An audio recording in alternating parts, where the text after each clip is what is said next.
ঝুমকিকে উচিত শিক্ষা দিয়ে ছুটিকে নিজের হাতে খাইয়ে দিল ঠাম্মি। হ্যাঁ বন্ধুরা, সম্পূর্ণটা জানতে ভিডিওটা প্রথম থেকে শেষ পর্যন্ত দেখতে থাকুন।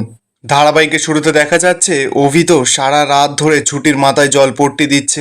হঠাৎ করে দেখা যাচ্ছে যে ছুটি তো ঘুমের ঘোরে উঠে ভুল ভাল বকা শুরু করে দিয়েছে। সেগুলো আবার কি? সেগুলো নাকি অভি নামে সব কিছু ভুলভাল বকছে, বলছে খালি শুধু কন্ট্রাক্ট কন্ট্রাক্ট আর কন্ট্রাক্ট।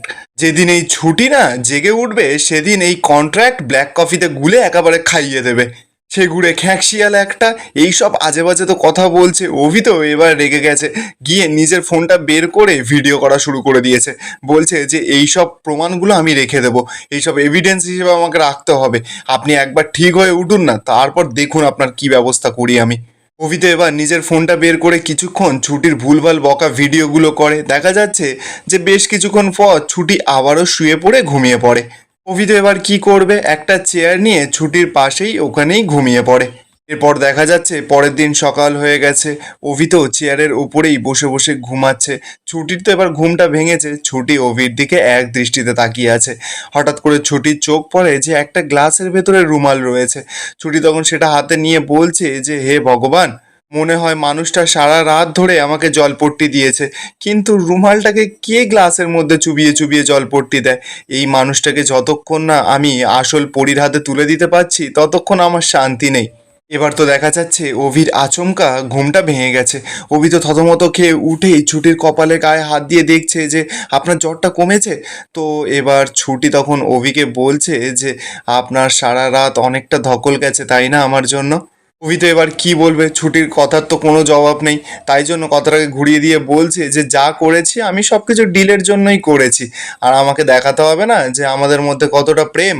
ছুটি তখনই অভিকে বলছে যে মার শিখা তো সেই কখন চলে গেছিল, কিন্তু আমি জ্বরের ঘোরে অনুভব করেছি যে আপনি আমার পাশে সারা রাত মাথার ধারে বসেছিলেন।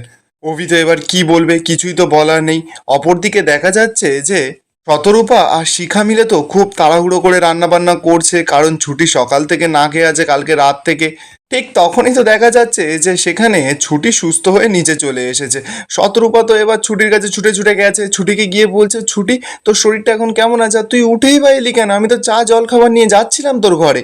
ছুটি তখন শতরূপাকে বলছে যে মা আমি এখন পুরোপুরি সুস্থ আছি, আর তোমার ছেলে তো এমনিতেই বারণ করে দিয়েছে আমাকে অফিসে যাওয়ার জন্য। তাহলে বলো যে আমি এখন কি কাজ করব। শতরূপা তো এবার সরাসরি ছুটিকে জানায় যে এই একদম কোনো কাজকর্ম করতে হবে না।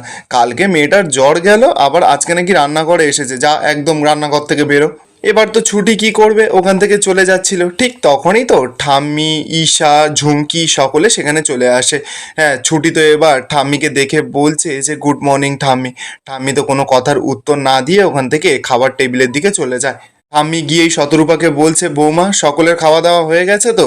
শতরূপা তখন বলছে যে হ্যাঁ মা, সকলের তো খাওয়া দাওয়া হয়ে গেছে। অভি তো সেই স্মুদি খেয়ে অফিসে চলে গেল, আপনার ছেলেও চিড়ের পোলাও খেয়ে অফিসে গেল, আর বাদ বাকি তো সকলের খাওয়া হয়ে গেছে।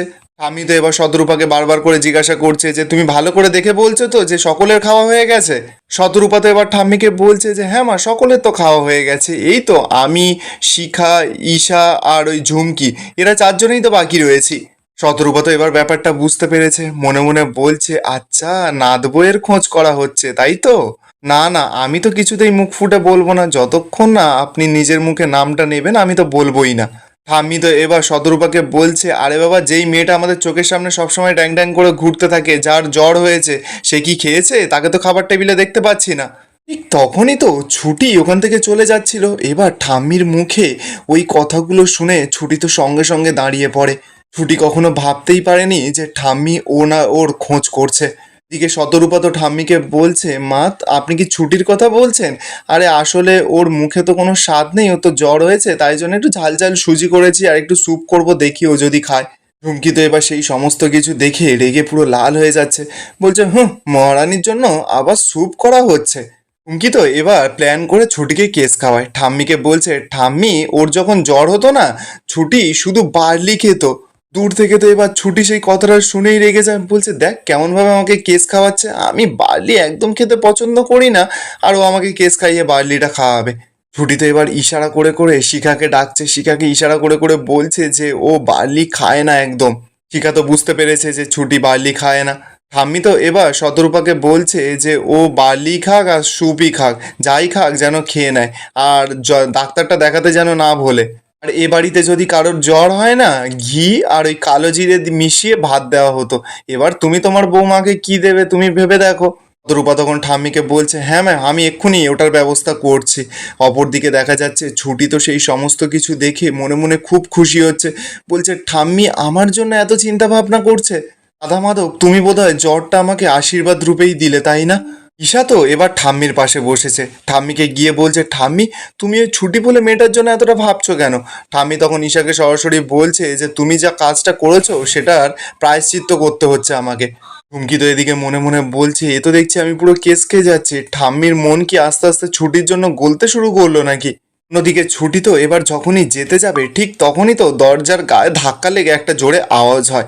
ঠাম্মি তো এবার সেটা শুনে ছুটির দিকে তাকায়। ছুটি তো এবার ভয়ে পুরো জড়সড় মেরে গেছে। আর এখানেই আজকের এপিসোডটা শেষ হয়ে যায়। আপনাদের কেমন লাগলো আজকের প্রতিজ্ঞা সিরিয়ালের এপিসোডটা কমেন্টে অবশ্যই জানাবেন, আর ভালো লেগে থাকলে চ্যানেলটা সাবস্ক্রাইব করে যাবেন।